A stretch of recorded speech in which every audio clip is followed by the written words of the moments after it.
نہیں آ رہا تھا کہ اتنا بڑا جرم بھی کوئی معاف کر سکتا ہے۔ قتل عثمان کی افواہ اور بیعت رضوان۔ اس کے بعد آپ نے حضرت عثمان رضی اللہ تعالیٰ عنہ کو بھیجا کہ قریشی سرداروں سے جا کر ملیں اور ان سے بات چیت کریں۔ مکہ میں حضرت عثمان کے ایک چچیرے بھائی تھے، ان کا نام تھا ابان بن سعید۔ حضرت عثمان ابھی مکے میں داخل بھی نہ ہوئے تھے کہ ابان سے ملاقات ہو گئی۔ ابان نے انہیں اپنی حفاظت میں لے لیا۔ انہی کی حفاظت میں حضرت عثمان مکہ میں داخل ہوئے۔ قریش کو پیارے نبی کا پیغام سنایا کہ اب دو ہی شکلیں ہیں، یا تو طواف کا موقع دو یا جنگ کے لیے تیار ہو جاؤ۔ قریش نے کہا تم طواف کر لو، صرف تمہارے ساتھ ہم یہ رعایت کر سکتے ہیں، بقیہ مسلمانوں کو تو ویسے ہی واپس جانا ہوگا۔ حضرت عثمان اس پر کیسے تیار ہو سکتے تھے؟ انہوں نے کہا یہ تو قیامت تک نہ ہوگا، تمہیں تو سارے مسلمانوں کو طواف کا موقع دینا ہوگا۔ قریش نے نہایت بے مروتی سے جواب دیا، خیر تمہاری خوشی، ہاں یہ بھی جان لو اب تم ہمارے قیدی ہو، یہاں سے تم واپس نہیں جا سکتے۔ اور اب حضرت عثمان واقعی قید میں تھے۔ مکہ میں چرچا ہو گیا عثمان قتل ہو گئے۔ یہ افواہ مسلمانوں کے کان تک پہنچ گئی، وہ جوش سے بےتاب ہو گئے۔ آپ نے فرمایا عثمان کے خون کا بدلہ لینا ہم پر فرض ہے۔ یہ کہہ کر آپ ببول کے ایک درخت کے نیچے بیٹھ گئے۔ سارے مسلمانوں نے جان کی بازی لگا دینے کا عہد کیا۔ ابو سنان اسدی رضی اللہ تعالی عنہ آگے بڑھے، سب سے پہلے انہوں نے دست مبارک پر بیعت کی، ان کے بعد سارے مسلمانوں نے بیعت کی۔ اب تلواریں بے نیام ہو گئیں، اعلان ہو گیا سب لوگ جنگ کی تیاری کریں۔ جانثاری کی یہ بیعت خدا کو بہت پسند آئی، چنانچہ کھلے لفظوں میں قرآن کے اندر اس کی تعریف فرمائی، اسی لیے یہ بیعت رضوان کے نام سے مشہور ہوئی۔ صلح حدیبیہ۔ مکہ میں کافروں کو اس بیعت کا حال معلوم ہوا تو خوف سے ان کے دل دہل گئے۔ سب نے کہا مسلمانوں سے اب صلح کر لی جائے، خیریت اسی میں ہے، ورنہ بڑی تباہی ہوگی۔ کافروں میں ایک شخص تھا سہیل بن عمرو، یہ سوجھ بوجھ اور ہوشیاری میں مشہور تھا، ساتھ ہی زباں آور خطیب بھی تھا۔ لوگوں نے اسے خطیب قریش کا لقب دیا تھا۔ انہوں نے صلح کی بات چیت کے لیے اسی کو دوڑایا۔ سہیل آیا تو اس نے دیکھا مسلمانوں میں بڑی ہما ہمی ہے، ہر طرف جنگ کی تیاریاں ہیں۔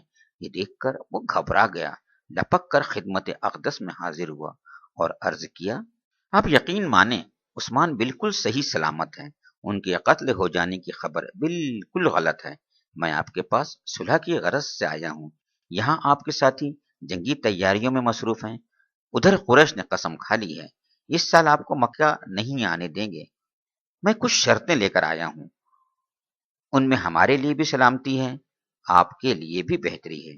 اگر آپ مان لیں تو ایک خوفناک جنگ ٹل جائے گی، نہ جانے کتنی جانیں بچ جائے گی، اور اتنی بڑی نیک نامی کا صحرا آپ کے سر بن جائے گا۔ پیارے نبی نے فرمایا کیا شرطیں ہیں؟ سہیل بولا اس سال آپ طواف کے بغیر لوٹ جائیں، اگلے سال آئیں اور صرف 3 دن رہ کر جائیں، تلوار کے سوا کوئی ہتھیار ساتھ نہ ہو اور تلواریں بھی نیام میں ہوں۔ پیارے نبی نے فرمایا اور کیا شرط ہے؟ سہیل بولا قریش کا کوئی شخص مسلمان ہو کر مدینہ آ جائے تو آپ کو اسے مکہ واپس کرنا ہوگا، اور اگر کوئی مسلمان مدینہ چھوڑ کر مکہ جائے گا تو ہم اسے واپس نہیں کریں گے۔ آپ نے آنکھیں بند کر لیں اور کچھ دیر خاموش رہے۔ وہی کے وقت آپ کی یہی حالت ہوتی تھی۔ ادھر مسلمان اس ظالمانہ شرط پر غصے سے کھول رہے تھے، لیکن وہ ضبط کیے رہے۔ پھر آپ نے آنکھیں کھولی اور فرمایا اور کیا شرط ہے؟ سہیل بولا یہ صلح 10 سال تک رہے گی، اس مدت میں ہر ایک کو امن حاصل ہوگا، کوئی کسی سے چھیڑ چھاڑ نہیں کرے گا۔ پیارے نبی نے مزید فرمایا اور کیا شرط ہے؟ سہیل بولا عرب کا جو قبیلہ جس فریق کے ساتھ چاہے معاہدے میں شریک ہو جائے۔ یہ ہیں قریش کی شرطیں۔ بات بگڑنے سے پہلے آپ سوچ لیں، لوگوں کو آپ کی تدبیر و حکمت سے بڑی امیدیں ہیں۔ آپ نے یہ ساری شرطیں منظور کر لی۔ حضرت علی رضی اللہ تعالی عنہ کو حکم دیا صلح نامہ لکھیں۔ مسلمانوں نے یہ صورت حال دیکھی تو بہت رنجیدہ ہوئے۔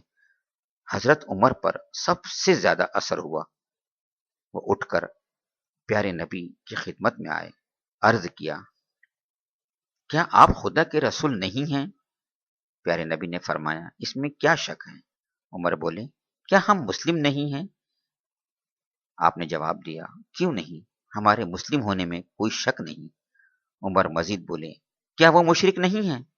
پیارے نبی بولے، پکے مشرک ہیں، ان کے مشرک ہونے میں کیا شبہ ہے؟